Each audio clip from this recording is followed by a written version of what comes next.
ating mga kilos, kaya doon sa Bible School isa yan may mga kanyan sa homiletics, ano? O sa hermeneutics or homiletics, ano po? Yan. Yung action, pati yung pag-deliver ng salita, hindi basta-basta. Hindi po pwede po tayo dito sa harapan na magngangalngal ng walang katuturan. Parang ano po yan. Bawat hagkis na itong salita, dapat may pinupunto ka o may katuturan. Yan. Yung galaw mo rin ay dapat akma doon sa sinasabi mo rin. Kinakailangan hindi makakalayo. Yan. Example, yung halimbawa, buwabati tayo good morning. Natural, nababaka sa mukha natin yung aura natin, yung reaksyon ng mukha natin good morning, masaya tayo.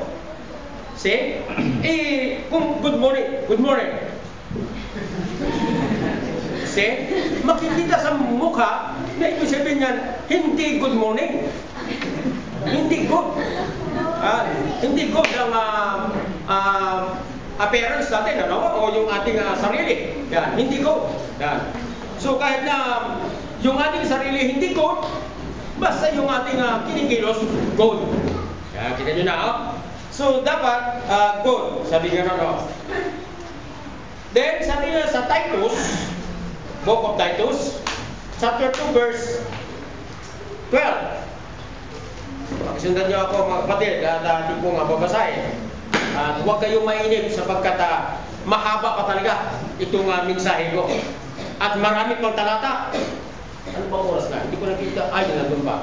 Hindi ko nakita kanina nung mag-start tayo ng ating pagsasalita. Verse 12. Chapter 2 ng Titus. Chapter 2,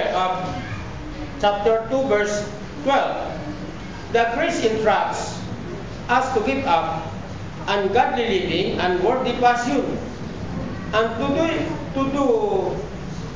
live self-control, upright and godly lives in this world. Dito, sabi nga, sa Tagalog, sabi nga, kaya't makapamumuhay tayo ngayon ng maayos. Ito, ang sabi nga, ang siyang umaakay sa atin upang talikdan ang likong pamumuhay at damdaming makasalanan. Okay, yan po. Medyo nakakaano itong pan. Maliliit kasi ang sulat dito ang litra ng aking dagang banal na sulatan.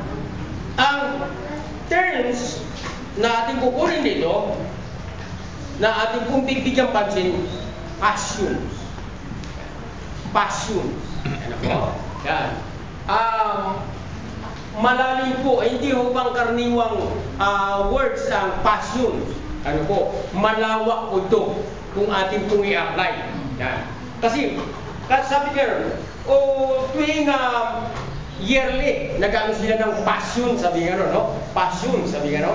So, hindi natin maunawaan kung minsan, akala natin, para bang panasaklang pangkarniwan lang. Pero sa totoo po yan, malalim mo ang kahulugan nitong words na passion nito po. Passions, ano po? Sapagkat sabi nga rito, kinakailangan na, sabi nga gano'n, ang isang lingkod ng Panginoon kinakailangan, merong katangian din ito. Yan, meron siya nito. Passion, so ito. Yan ano?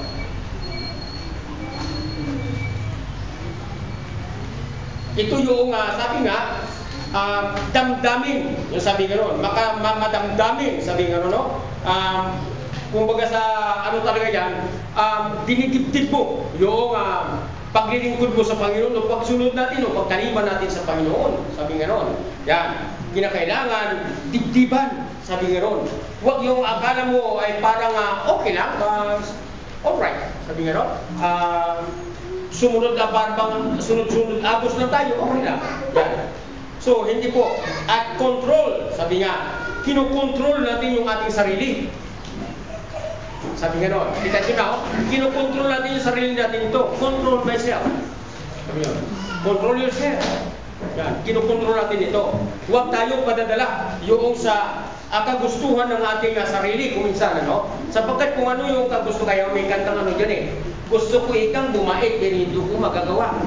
Di ba ba? Gusto ko ikang bumait, pero hindi ko magagawa. Yan, kung alin yung sabi nga ron, yung gusto mo, hindi mo magagawa. Yan. Bakit? Kasi sinusunod mo yung gusto ng ating katawan. Sino ba hindi gusto ng masarap? Speaking masarap. Delicious. Sabi nga ron, no? Yan. Siyempre gusto niyan masarap eh. Malinamnam. Sabi nga ron eh. Ay lahat tayo gusto masarap. Yan ang gusto ng katawan natin. Masarap, mahingalay. Sabi nga ron. Pero sabi nga, kontrolin. Kukontrolin natin to. Bakit? Ay lulukuhin lang tayo ng sarili natin. Kaya binibiro ko lang yung aking mga yung misis ko at mga anak ko. Ako niluluko lang yun talaga eh. Sabi ko, tutusin nyo, ang tagal-tagal ko na naghahanap buhay. At pinapakain ko kayo, hindi ko naman kayo kaano-ano. Yan. Hindi ko kayo kaano-ano. Yan. Pinakakain ko kayo, naghahanap buhay ako, naghahanap buhay, walang tigil. Pero pinakakain ko kayo, hindi ko kayo kaano-ano. Pero yan ay mga jokes ko lang. Para ibigin yan. Pero yan, maging sa ating sarili, niluluko lang tayo. Parang gano'n yan. Bakit? Kung minsan gusto mo, masarap na masarap. Yan. Kamukhat-mukhatan mo, wala natitira sa sahod mo. Bakit? Walang self-control. Yan. Walang self-control. Kaya kinakailangan may control. Yan. Paano? Sa katulad ko, kakarampot ang ating sahod. Malaki tayong pamilya. Nagtataka yung busing ko. Bakit daw marami akong pera? See? Yan. May teknik ho yan eh. May sikreto sa ating buhay. Yan. Kaya itinuturo ko rin yan doon sa mga guards, sa mga tao ko. Ang sikreto ay ganito kung bakit marami akong pera. Pero hindi ko pera. Palalabasin ko sa isip ko, hindi ko pera. Ito nasa pitaka ko, yung mga nakasingit na yan. Kasi, pag inisip mo kasing pera mo yan, malakas ang loob mo, gumastos kasi may pera ka. See? Yan. Ay, huwag mong isipin na pera mo yan. Yung maglalaan ka lang na talagang yung panggastos mo, yun lang ang budget mo. Yan. Huwag mong iisipin yun na doon. Kasi hindi ka makapagkatabi. Yan. Halimbawa, malapit lang naman, pwedeng lakarin. Kung halimbawa, 1 kilometro na naman, o 2 kilometro, obrang lakarin ko na. So nakatipid ako ng pamasahe. Save na yan. Itatabi na yan. Sa araw na ito, may budget ako sa expenses ko sa merienda ko. Hindi na ako nagmerienda, tubig na lang. Kasi, naka-save ako ng, nakatabi yan. Pagdating sa umaga yan, dahil atado na yan eh, yung mga budget ng estudyante ko at mga sa bahay. Nakasiparate na niyan yung natipid ko. Ma, pakitabi mo yan. Savings ko yan. Kita nyo na. Bukod pa yung savings ko ron sa pitaka ko. Na itinabi ko rin. Kasi baka mawala yung doon, at least meron pa na ako nakasave. Yan. So, ganun po yan, ang mga teknik. Pagdating na sahod, ay magbabawas na ako, nagtatabi na. Kasi ipagparin mo 100 na lang. Magsiksik ka na ron sa pitaka mo, singit-singit. Yan. Natatabi mo, wala akong pera. Yan. So, wala kang pera. Yan. At pag nagmalingki tayo, huwag kayong sunggab na sunggab.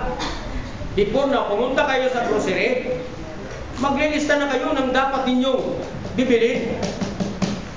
Ito'y tip ko na sa inyo. Yeah. Ang budget niyo ito, dahil fix lang ang sahod natin, walang dagdag eh. Fix yan eh. Yeah. So, ito ang budget mo. Yeah. Pupunta ka sa grocery. Huwag kang basta sunggab. Titingnan mo yung itikita noong binibili mo. Baka mamaya expired yan. Kung paano ang kahalagaan nito, anong sustansya makukuha ko. Then yung presyo. Yan. I-compare mo roon sa ginawa mong study budget mo. Budget study mo. Kung magkatugma na, nagkakatama-tama na, okay. Pero kung hindi magkasya yung budget mo, magsakripisyo ka. Paano sakripisyo? Dahil hindi ka magkakasya ang budget. Yan. Kung halimbawa ay gumagamit ka ng sabong mabango, pwede ka ba mabuhay na wala sabong mabango? Pwede. Katas. Alisin mo. Kung may kasama roong langis, yung oil, BB oil, pwede bang mabuhay tayo ng walang BB oil? Pwede. Alis. Kasi yung budget natin, ang pinag-iisipan natin dito, matitip ko lang po sa inyo ito. Yan. Then yung resibo, itabi po ninyo yan, huwag nyo tatapon.